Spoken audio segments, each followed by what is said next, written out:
একটা মানুষকে যদি সুস্থ থাকতে হয় এবং স্বাভাবিক জীবনযাপন করতে হয়, তাহলে আসলে তার লাইফস্টাইল কেমন হওয়া উচিত?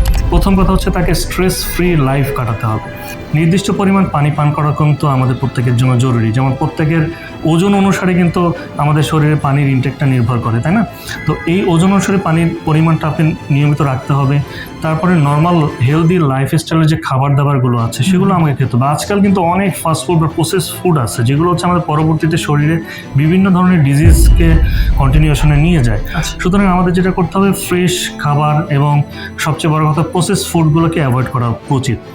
পানি পান করার সাথে সাথে প্রসেস ফুড আমি ইনটেক করলাম, সাথে কিছু ফিজিক্যাল যে অ্যাক্টিভিটিগুলো আছে সেই অ্যাক্টিভিটিগুলো যদি নিয়মিত আমরা করতে পারি, হাঁটাহাঁটি করা। আমরা কিন্তু অনেকেই আজকাল এত সেডেন্টারি লাইফ লিড করছে যে হাঁটাহাঁটি করছে না, সুতরাং সুযোগও কম।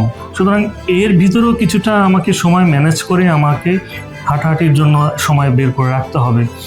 এরপরে দেখেন যে অনেকে একই ধরনের কাজ কিন্তু কন্টিনিউয়াস করে যাচ্ছে, তাই না? তো শরীরের ভিতরে যে মোবিলিটি বলেন, মুভমেন্টটা বলেন, সেই মুভমেন্টটা হয় না।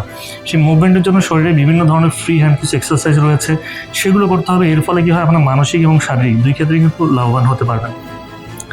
এরপরে আসেন যে আরও কিছু কিছু ডিজিজ প্রসেস আছে যেগুলো হচ্ছে আমাদেরকে একটু কন্ট্রোলে রাখতে হয়। যেমন আজকাল ম্যাক্সিমাম মানুষদের কিন্তু ডায়াবেটিস বলেন, হাইপারটেনশন বলেন, সিওপিডি মানে শ্বাসকষ্টজনিত রোগ বলেন, এগুলো হচ্ছে। আপনার এই জিনিসগুলোকে নিয়ন্ত্রণ রাখার জন্য একজন ফিজিশিয়ান যে ধরনের তাকে লাইফস্টাইল করতে বলেছে সেই লাইফস্টাইলগুলো যদি মেনটেন করতে পারে, তাহলে কিন্তু অনেক ধরনের জটিলতা থেকে সেই এড়ানো সম্ভব, তাই না? তো এই প্রসেসগুলোকে যদি আমরা মেনটেন করতে পারি, একটা মানুষ, আমি মনে করি যে তার নির্দিষ্ট যে রেঞ্জ রয়েছে, নির্দিষ্ট যে প্রোটোকল রয়েছে, তাতে সে সুন্দরভাবে স্বাভাবিকভাবে এবং সুস্থতার সাথে বেঁচে থাকতে পারবে।